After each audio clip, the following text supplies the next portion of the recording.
Live from downtown Detroit, home of WDIV and Click on Detroit, Local 4 News at 11 starts now.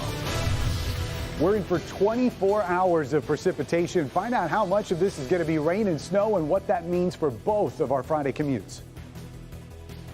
All right, Ben, also a local business pleading for help after thieves steal thousands of dollars worth of construction equipment. The battle between a Berkeley neighborhood and a popular restaurant may finally be over after several years. Vinsetta Garage on Woodward sued the city back in 2017 for the right to build 4 parking lots, but city council voted to settle the lawsuit and meet in the middle. This has seemingly gone on forever. Jason Colthorpe live in Berkeley tonight with details on the deal. Jason.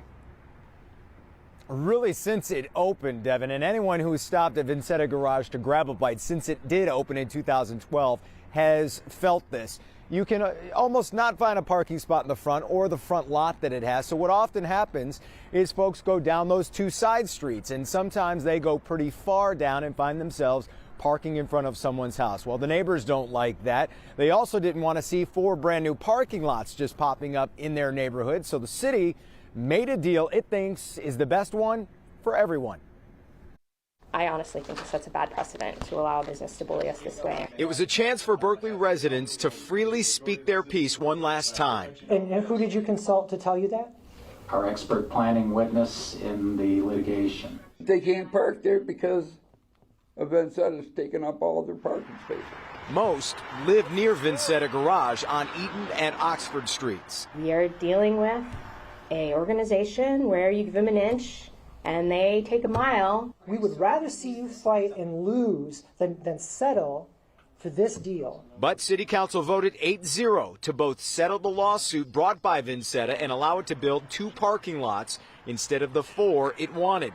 The mayor admits winning the lawsuit was likely, but this is the practical solution. Adding in mature trees, green spaces, making it look like practically a park and not just a parking lot will go a long way to keeping the integrity of our neighborhood, which is critically important for us. And Vinsetta ownership has a message for the neighbors as well. I mean, this is a very busy part of Michigan. It's a very busy part of the Woodward corridor, and we're fortunate to be a busy restaurant. So if we can get our cars off the street, we think that's better for everybody.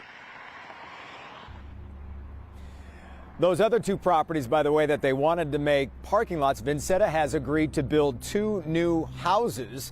And also the city has admitted tonight it's going to do a better job of being tougher on enforcement in the neighborhoods for drivers who wander down there and break traffic laws. In Berkeley tonight, Jason Colthorpe, Local 4. Jason, then do we have a timeline for these lots? Well, they still have to go in front of the Planning Commission for those parking lots, so there's a little bit of time there, but they didn't give any sort of hard time frame. But once they get through that, and I think after all the legal battles they've had and all the money that's been spent, they're cautiously optimistic that will go smooth, and then they'll move forward with those parking lots, Devin. So, yeah, all right, Jason. Kim? Okay, well, our 3rd weekend here in a row where Ben is tracking snow, rain, or both, and tomorrow's commute looks like it might be rough, just kind of looking at your little doodad here. Yeah, well, you're exactly right. That's the easy way to say it. It's going to be rough, but the good news is we may luck out in salvaging much of the weekend if we get this all done tomorrow. Of course, the bad news is both commutes are going to be yucky. There's no doubt about that. Here's 4 Live radar. It shows up blue here, but there have been a couple flurries, some drizzle. A lot of this is moisture that hasn't quite gotten to the ground yet, but that will change very shortly as everything gets saturated. Models have had a pretty good handle on tracking this thing. We think there's going to be scattered showers around during the morning commute. They may lighten up a bit at the end of the morning, but they're going to come back with a vengeance in the afternoon. That's the second push of moisture. We'll be tracking that as we get into the forecast here in just a few minutes. Total rainfall amounts about a ½ inch, slightly more here in the metro and south zone, a little bit less as you go north and west, but most of it will be rain. Temperatures will be above freezing this entire time. That's good news. We'll see how much of the weekend turns out dry in just a few minutes. Kim? Ben, a Detroit business targeted by thieves, losing thousands of dollars worth of construction equipment. The entire theft all caught on camera. Coco McAvoy's live tonight. Coco, to make things worse, this happened the day after Christmas, and the company still doesn't have any of its things back. That's right. The thieves got away with $150,000 worth of equipment. The project manager of the company says there was a rash of break-ins in the area, but in this case, the thieves slid their bodies underneath the gate here to break into the company. They knew what they were doing. They weren't petty thieves. And the surveillance video proves it. On December 26, two guys targeted RBV Contracting. It's a gated construction company on Oakman, but still. There were two of them that came in underneath that fence. They must have slid their body underneath. Once they were in the parking lot, John Hauser says they focused on getting inside. Came in here behind the building and worked on a window for about 5 minutes. Then the two tried opening the door with a crowbar, but that didn't work either. Then in the video, you can see him work on that door, kind of fall down. Then he has his buddy, like I said, there were two of them, and they were able to open up that garage door just by lifting it up. The thieves took big items, carrying them one by one. Equipment like a welder and chainsaws and stuff. That's what they got the first time. The two left, but came back close to 3 hours later. And that's when they got the more expensive GPS stuff. Hauser says they alerted construction companies in the area to be on the lookout in case someone tries selling the GPS equipment to them. As for the building, we've added some safety provisions and a deadbolt on the door now. Now, they're just hoping the thieves will be caught soon. And the company does good work in the Detroit area. Of course, they really want the thieves to be caught soon or their equipment to come back. So if you know anything, make sure to call the Detroit Police Department. Reporting live this evening, I'm Coco McAvoy, Local 4. All right, Coco. House impeachment managers again going late into the night, wrapping up just a short time ago. Today was about Democrats laying out the evidence they believe supports their first article of impeachment, and that's abuse of power. Alice Barr has the latest from Washington. Senators will please be seated. In day 2 of opening arguments, House impeachment managers methodically laying out a timeline they say points directly to President Trump abusing his power by pressuring Ukraine to investigate the Bidens. He requested, effectively demanded, a personal political favor. This conduct is not America first. It is Donald Trump first. The president's defenders have said the case doesn't meet constitutional grounds for impeachment because it doesn't name an actual crime. Today, Democrats sought to debunk that using past statements from the president's own attorneys and allies. Doesn't even have to be a crime.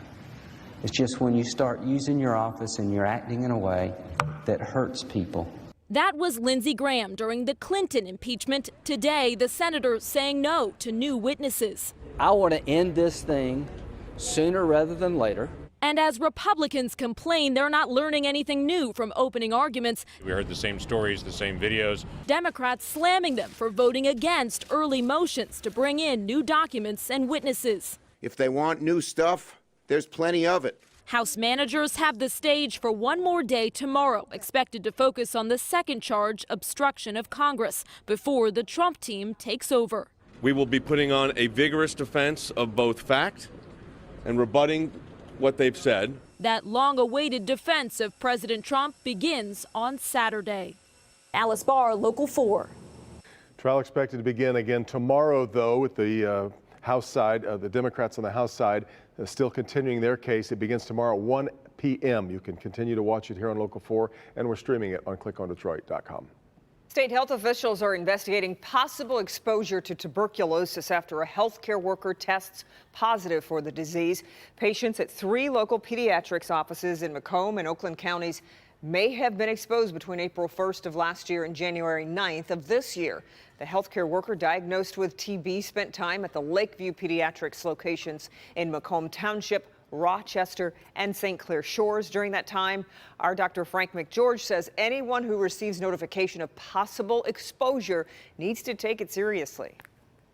It is possible for people to have tuberculosis in their body and not have any symptoms at first. So, testing, particularly the skin test or a blood test that's available, is the easiest way to get identified and get treated before more serious problems develop.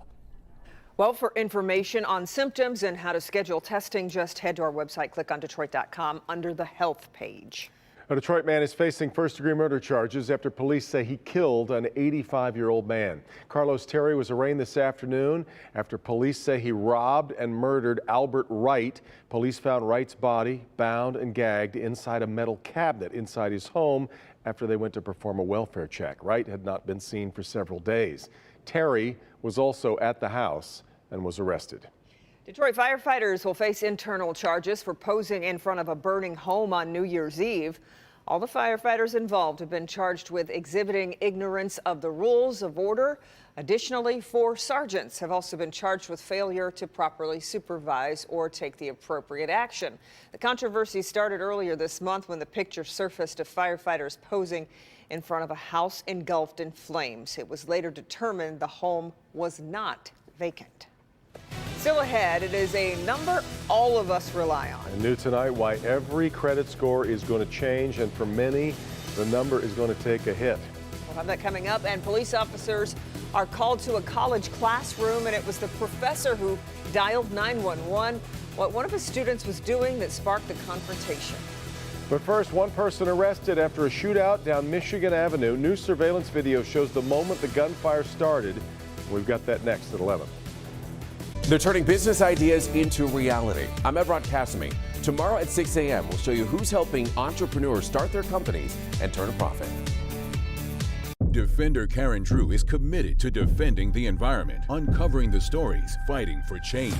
Now, her investigation into Detroit River contamination concerns has zeroed in on one company with multiple violations.